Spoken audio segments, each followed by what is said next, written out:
Sa Davao City, nagsimula ng magdagsa kahapon ang mga pasahero sa Davao City Overland Transport Terminal at inaasahang mas marami pa bukas at sa Miyerkules.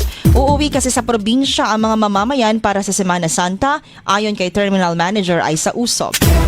Sa General Santos City naman, pagkatapos ng Holy Week, makakatanggap na ng kanilang cash gift ang mga senior citizens na nagkakaedad ng 80, 85, 90, 95 at 100 years old.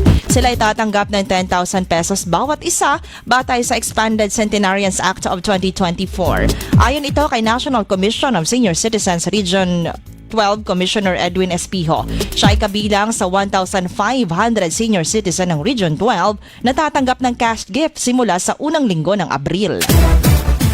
Sa Patikul Sulu naman, nakatanggap ng livelihood assistance mula sa DILG ang higit 60 na pong mga dating violent extremists sa ilalim ng Enhanced Comprehensive Local Integration Program o ECLIP. Sinabi ng mga opisyal ng 1103rd Infantry Brigade na ang pamimigay ng livelihood assistance ay patunay ng katapatan ng pamahalaan na matagumpay sa peace building at reintegration efforts sa Sulu.